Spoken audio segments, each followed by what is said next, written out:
Hola, ¿qué tal? Mi nombre es Bella Martínez y estaremos abordando el tema de ciclos. Estaremos viendo desde qué es un ciclo hasta cómo implementarlo en el lenguaje de C++.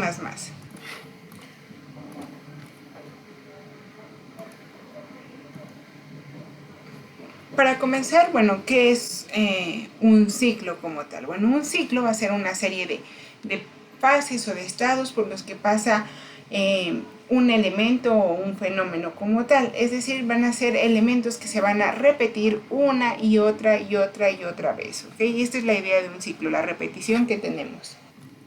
Y bueno, tenemos algunos ciclos clásicos como el ciclo del agua, por ejemplo, ¿no? Donde pasa por una colección del agua como tal, la evaporación, se condensa en las nubes y vuelve a caer a través de lluvia como precipitación. Y así sucesivamente. Cuando empieza este ciclo, no tenemos un inicio y no tenemos un fin en un ciclo. Pero nosotros no podemos tener un programa de esta manera donde no sabemos en qué momento inicia y en qué momento termina.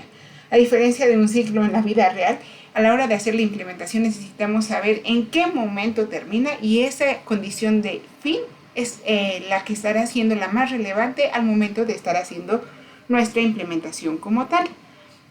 Y en C tenemos tres ciclos, el ciclo for, el ciclo while y el ciclo do while. Y en realidad los dos ciclos básicos de C son el while y el do while, donde con estos dos podríamos construir finalmente el for. Entonces estos dos son los por los que comenzaremos el día de hoy y más adelante estaremos hablando del ciclo for. Comenzaremos primero con el while. ¿Qué es lo que pasa? Supongan que vamos a llegar a una tortillería y el objetivo es pues ser atendido, que nos vendan las tortillas básicamente, ¿no? Pero ¿qué hay entre que llegamos a la tortillería y que podamos ser atendidos como tal? Bueno, pues por lo regular hay una gran fila, ¿no? Y entonces lo que necesitamos ver es si hay una persona en la fila. En caso de que no haya una persona en la fila, pues nos atienden. Pero si hay una persona en la fila, pues tenemos que esperar nuestro turno, ¿no? Y bueno, para esperar hay que ver si hay un espacio libre adelante y en caso de que la persona de adelante avance, pues entonces nosotros también avanzamos. Y en caso de que avance, avanzamos. Y en caso de que avance, avanzamos así hasta que lleguemos a ser atendidos. Y aquí es donde tenemos un ciclo. ¿Por qué? Porque estamos haciendo el mismo paso varias veces. Estamos avanzando paso por paso hasta llegar a una condición de paro, en este caso, el ser atendido para comprar las tortillas, básicamente, ¿no? Entonces, es una acción que estamos haciendo de manera repetitiva, de la misma forma, pero siempre estamos evaluando si ya estamos siendo atendidos. ¿Ya me van a atender? ¿Ya me van a atender? Vaya, es la parte de la desesperación a veces, que no hay paciencia. Entonces, el while va a ser, la condición que va en el while, en el ciclo while, va a ser esta pregunta de desesperación de ya me toca, ya me toca, ya me toca, básicamente, ¿no? Entonces, ¿qué es lo que tenemos en este tipo de repeticiones? Bueno, lo primero que hacemos es preguntamos algo. Si esta condición se cumple, entonces hacemos un bloque de sentencias. Terminando este bloque, volvemos a empezar y volvemos a preguntar. Si se vuelve a cumplir, hacemos este bloque y volvemos a empezar, preguntamos, realizamos, preguntamos, realizamos, preguntamos, ejecutamos, ¿no? Y llega un momento en que esta condición ya no es verdadera, sino que es falsa y eso hace que termine este ciclo como tal, ¿no? Esto es lo que estaremos teniendo en un while. Entonces, ¿cómo lo vamos a implementar? Pues usamos la palabra mientras en inglés, que es while. Dentro de paréntesis ponemos la condición de paro, o bueno, en realidad le llamamos condición de paro, pero es la condición que esperamos se cumpla para que podamos estar haciendo la sentencia. En nuestro ejemplo de las tortillas es saber si había un espacio libre para poder avanzar, ¿no? Y este ciclo como tal podría nuevamente llevar o no llevar llaves. Usamos las llaves tradicionalmente cuando tenemos más de una sentencia. La recomendación sigue siendo que siempre pongamos las llaves aun cuando sea una sentencia y no pasa nada, ¿no? ¿Cómo lo estamos implementando? Bueno, vamos a ver varios ejemplos como tal. Primero, aquí declaramos un carácter que estoy inicializando como S. Lo que queremos es estarle preguntando a la persona si quiere que lo saludemos y si sí, le decimos hola y así sucesivamente. Entonces, aquí le decimos hola y le preguntamos si quiere otro saludo. El usuario ingresa algo y volvemos a evaluar lo que ingresó el usuario. Si es una S, volvemos a decirle hola y así sucesivamente. Entonces, noten aquí en la ejecución cómo tenemos el hola, preguntamos, como puso una S, imprimimos de nuevo hola. Como puso una S, otra vez hola. Como puso una S, otra vez hola. O puso una N, bueno, ahí es cuando nos salimos precisamente. Lo que caracteriza este ciclo sobre los otros es que la condición va al inicio. Noten como el while lo primero que hacemos es preguntar si quiere un saludo, si el saludo es igual a S. Y la otra es que no sabemos cuántas veces se va a ejecutar. Es decir, nosotros no sabemos cuántas veces al usuario se le va a ocurrir apretar una S o apretar una N. O no podemos calcularlo, dependerá totalmente del usuario, ¿no? Entonces es un ciclo que se va a evaluar varias veces hasta que algo lo detenga, hasta que esta condición no se cumpla. En el momento en que el saludo es igual a una N, pues no nos hace ninguna impresión y simplemente termina nuestro programa en este caso.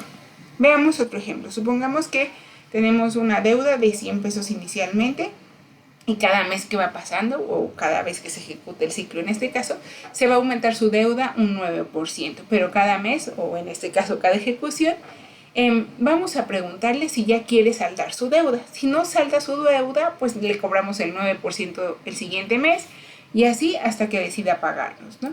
Entonces, entramos en este ciclo, vemos que preguntamos que si quiere pagar. Aquí he utilizado la operación contraria al ejemplo anterior para que tengamos un poco más de diversidad. Aquí, si no decide pagar, es decir, si la variable pagar es diferente a una S, es decir, si la variable de sí pagar no es un sí, no es una S, entonces le voy a cobrar el 9%. Entonces a la deuda original le voy a sumar el 9% de esa deuda y tendrá un nuevo valor. Entonces le estaré imprimiendo cuál es su deuda actual. La primera vez sería de 109 pesos y le voy a preguntar si es que quiere pagar, ¿no? Quiere pagar. Si dice que no, entonces, y si esta variable que ingresó es una N, es un no, entonces como todavía no es una S, le vuelvo a cobrar y le vuelvo a preguntar, ¿quiere pagar? No, le sigo cobrando. ¿Quiere pagar? No, le sigo cobrando, hasta que decida pagar la deuda con una S. Una variante de este ejemplo lo tenemos en este otro ejemplo. Vean, es la misma cuestión de un 9%, pero en este caso vamos a estarle cobrando hasta que ya termine de pagar toda su deuda como tal, ¿no? Entonces, lo que vamos a hacer ahora es evaluar que esa deuda sea mayor a 0. Cuando la deuda todavía esté pendiente, es decir, cuando sea mayor a 0, cuando deba 1 peso o 1000 pesos o 1.000.000 de pesos, le estaremos cobrando. Y por cada iteración que pase, estaremos cobrándole ese 9%. Entonces le voy a decir, usted debe tanto, pero ahora ¿cuánto quiere bajarle a su deuda? ¿No? Pues le quiero bajar 10 pesos. Ok, entonces se lo bajo y vuelvo a empezar el ciclo y le cobro el 9%. Entonces aquí la primera vez de nuevo vale 109, paga solo 50, entonces a estos 109 se le restan los 50, que es esta resta que tenemos acá, se le vuelve a cobrar el 9% y ahora debe 64. ¿Cuánto quiere pagar? Y así sucesivamente, estamos de nuevo en un ciclo. Noten que en el ejemplo anterior teníamos una comparación con caracteres, aquí tenemos una comparación con números, cualquiera de las dos es válida. Y noten cómo lo que está dentro del while es lo que está cambiando. Veamos el ejemplo anterior. Aquí la variable paga es la que ingresaba el usuario y la que podría estar cambiando, la que yo estoy evaluando. En este caso, la variable que yo estoy evaluando es la variable deuda, y esta variable deuda cambia conforme a lo que haya pagado el usuario, ¿no? Entonces hay que tener en cuenta que esta variable que metamos en la condición en algún punto dentro de nuestro ciclo cambie, porque si no, pues estaríamos en un ciclo infinito, ¿no? Aquí tenemos otro ejemplo. Esta es una división por restas sucesivas. Entonces, suponiendo que tenemos la operación 12 entre 3, donde el dividendo es 12 y el divisor es 3, entonces yo a 12 le resto 3, da 9, es la primera resta que hago. Ahora a este 9 le resto otros 3 y son 6, llevo dos operaciones. Al 6 le resto de nuevo 3, me quedan 3 y va la tercera iteración y así hasta llegar a 0, ¿no? Entonces 12 entre 3 decimos que es igual a 4, es una forma de hacer divisiones por restas sucesivas precisamente, ¿no? Entonces aquí tenemos el ciclo. Este ciclo está evaluando que el dividendo sea mayor o igual al divisor, que estos dos sean diferentes básicamente, y entonces cada iteración hacemos la resta y bueno, estamos haciendo en resultado esta suma de estos números que tenemos aquí para que nos haga la impresión correcta, ¿no? Entonces, noten cómo aquí tenemos otro ejemplo que será parte de lo que estamos viendo. Vamos a pasar a otro ciclo, en este caso es el do while. El do while es muy similar al while. La diferencia recae en que en el do while como tal, lo que hacemos es primero el bloque de acciones, la ejecución y después la pregunta. Yo suelo hacer la analogía que el while como tal es primero pedir permiso y ya después actuamos, y en el do while primero hacemos y después ya pedimos perdón, ¿no? Básicamente. Entonces, aquí primero se hacen las acciones y después preguntamos si se pueden hacer. Y volvemos a empezar.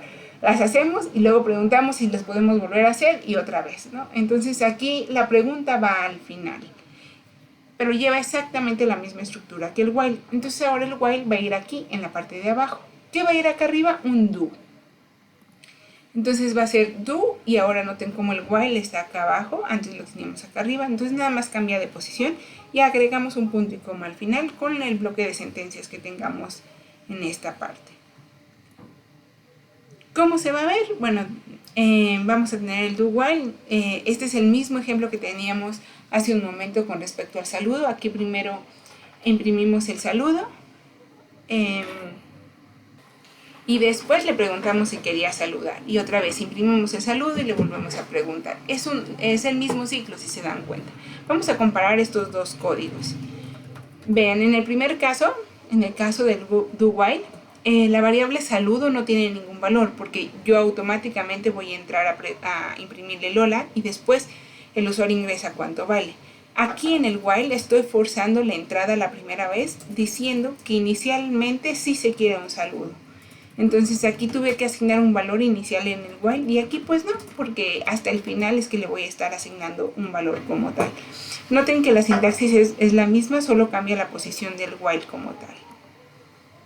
Y bueno, aquí tenemos otra vez el ejemplo del 9% de interés. Este es con respecto al while como tal.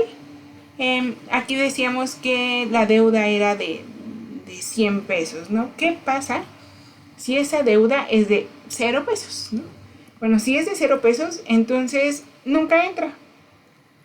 ¿Por qué? Porque la deuda inicialmente es de 0 pesos, no le cobré nada ni nada por el estilo, ya terminó. Si no tenía deuda, no ejecuté ningún ciclo. ¿Qué pasa en el do while? En el do while, si la deuda es 0 pesos, de todas formas le imprimo que debe y cuánto quiere pagar. O sea, primero le cobro y luego le pregunto si debe algo, ¿no? Básicamente. Y en el caso anterior, bueno, primero verifico que deba algo antes de cobrarle. Entonces noten cuál es precisamente esta diferencia con el while y el do while como tal. El do while es utilizado mucho para la parte de los menús. Entonces, para desplegar las opciones que va a tener el usuario. En este caso estoy imprimiendo un menú donde puede solicitar un saludo, una despedida o salir como tal, ¿no? Entonces el usuario selecciona una opción que lo guardo en la variable opción y dependiendo de cuál haya seleccionado es lo que le voy presentando, ¿no? Entonces si selecciona saludo, le voy a imprimir un hola porque la opción es igual a 1, si es igual a 2 le imprimo un adiós. Este if else también puede ser sustituido por un switch case, por ejemplo. ¿Cuándo sale? Cuando la opción seleccionada sea 3, en este caso salir. Y bueno, con esto hemos visto un par de ejemplos con respecto al while y do while y más adelante estaremos viendo el ciclo for como tal.